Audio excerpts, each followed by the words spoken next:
So, we just came back from a 20-kilometer bike ride through the bush, and so we're gonna go and have showers, because we're sweaty.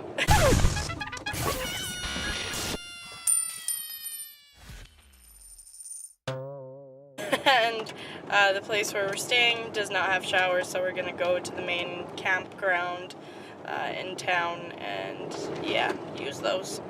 So the bike ride was pretty tough. Yeah, it was very, very bumpy, and I'm not saying like just little tiny bump things. Like there were a lot of tree roots, and I don't know what the heck made that path just so bumpy. I mean, and calling it a path is kind of making it more than it is. It reminded me of the bumpy terrain you get from cattle when cattle go over a kind of a wet area. Right. So I wonder if this is from moose or deer or both. Just their hooves in the wet soil making the bumps when it's wet. Yeah. But it is quite bumpy. Yeah, so it was pretty bumpy. There were like a bazillion ticks and, you know, twice as many mosquitoes. And people probably don't understand why ticks are such a big deal for you. Like, there's a bison in the road. Oh. That's awesome. I don't think it's gonna work. That's a mountain lion. Oh wait, no, it's a cat. Sorry. Oh,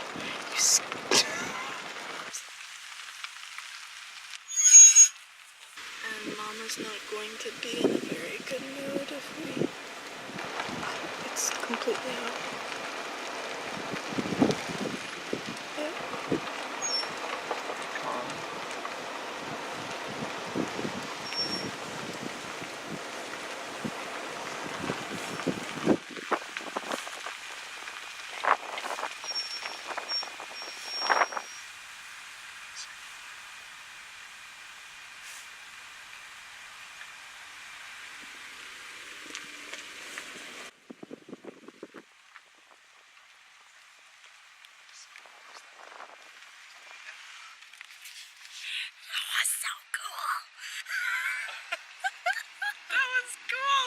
That was close. Yeah, that was so close. I was thinking I wanted to stay there and just chill. Yeah. But I don't. It's 50-50 in my mind whether or not it's going to charge because its calf is right there. Yeah. So I don't want to test our limits and get a dent in our van or something. Yeah. Yeah. There was a vehicle that was waiting on the road, I think because, like, further back because they saw it. And I think they didn't want to get close, but no, I just saw when we were driving away that they were coming up. So hopefully they don't do anything stupid. Yeah. And we don't, you know. They did it. It was no problem. Yeah. Hopefully on our way back we. You want a candy bar? Yeah, hopefully on our way back we don't find some sort of like catastrophic event has happened there. But yeah, so that was pretty cool to just insert into our little talk. So wood ticks, Justin was saying people probably don't understand why they're such a big deal for me. They are a big deal for me because when I was, I think around 5 or 6 years old, I had a wood tick burrow behind my ear, and it was actually completely under the skin. And I was at a friend's birthday party when it was discovered, and luckily her mother was a nurse, and I don't remember what happened too clearly, like about how they managed to hold me down and get it out, but It freaked you out. It freaked me out, of course, so traumatized. I'm now, like, I now have a really hard time with wood ticks. So today was a really big deal for you. Like, it was a huge milestone, I think, for you. Mm-hmm. Yeah, and it's already, even, like, last summer was was pretty big for me because we would go bike riding at Birds Hill Park with the kids, and we'd get them on ourselves. The kids would have them all over them, and try to stay calm because you don't want to freak out the kids. Exactly. So that was already like a stepping stone, and now today was pretty big. I mean, like, I did panic a bit, but given the fact that there had to have been, like, I don't know, I may have picked dozens. Yeah, I picked dozens of ticks off of myself. So now you know. Yeah, ticks suck.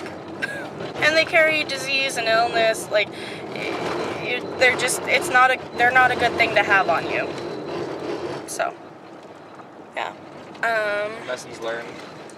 Lessons learned, we should always keep our bug spray very handy. And before going out into the deep woods, make sure that you first have long pants on. You're not wearing shorts. We knew that already, but this reinforced it. Tucking your pants into your socks. You may look like the biggest geek you've ever imagined, but it's amazing how well it works. And make sure that you spray the heck out of your boots and the bottoms of your pants with bug spray, because up to mid-thigh. Up to mid-thigh. And then that way the ticks, if they're on you, they'll actually start climbing down rather than up, because they just can't handle the DEET. So, what else? Like, we did put on bug spray before, but not enough.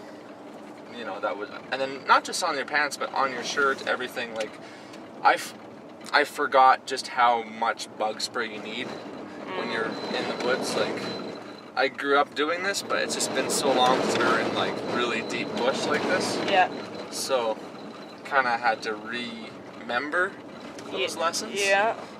So all in all, was it a positive experience at all for you? Like, it was positive in some ways, because there was some terrain that we experienced that, like, I in the past have not been confident enough, or like I didn't have the physical strength and to be able to do the things that I did. So it probably sounds like small potatoes for like many people, being able to stand up on the pedals of your bike as you go over really bumpy terrain, but for me it was a pretty big deal, given the fact that, like, until 2 years ago I hadn't ridden a bike in probably like 10 years, and I also, when I started riding my bike, was still coming out of concussion recovery, and so I'm like relearning how to do different things with my body. So there were small personal victories for me today. That crazy bird that came after me. It freaked me out. Oh, freaked the heck out of me. Oh man. Yeah. That was pretty cool. After, like in retrospect, that was cool. Not in the moment. I mean, it's always nice to be able to say at the end of the day, oh yeah, we did a 20-kilometer ride, and we know how rough it was. It wasn't just 20 kilometers on paved highway or anything. We could have done 40 or 50 easy on pavement with today's effort. Yeah, so but I wouldn't do that trail again right now. The bugs are just insane, and I wouldn't want to do it in any hotter weather, and today was actually pretty cool. But yeah, something that we would probably save for fall if we were to try to do it again. But like, if you're staying in Lake Audy, which we are, yeah, at the campground there, it's nice because we hiked all the way around the lake, which kind of is like a must-do thing for me. I think if you're going to the campground, is to hike or bike around the lake. It's a must-do. I'd say so, yeah. Like, it's a little adventure. Like, if you're gonna come all the way out here, Mhm. you may as well really see the terrain that you're staying in, not just the campground. Mhm. Because, you know, anybody can just drive to a campground. Like, may as well go to Birdsville Park. Nothing wrong with Birdsville Park, but this is, to me, different. You know?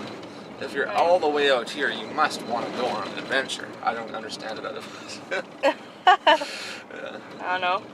Maybe being all the way out here is just that in and of itself is an adventure for some people. I guess, like, even the drive, you know, driving just down this road to the town of Wasagaming, to, you know, go to the beach or whatever, has been an adventure every time.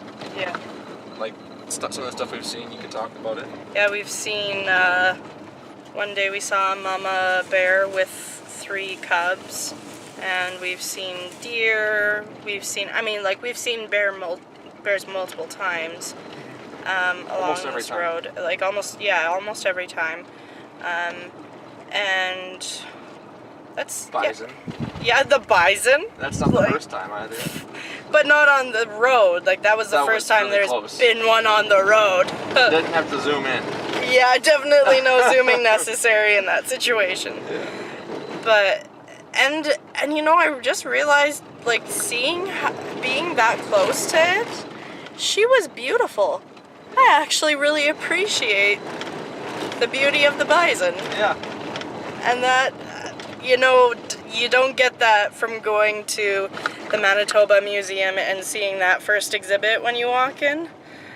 The stuffed bison. Taxidermy. Yeah, you really don't get the beauty of the animal, and she was beautiful. I really enjoyed that, seeing her. Yeah, and her calf. So I think this will be the end of our Tuesday talk for this week. Do you have anything you want to add, love?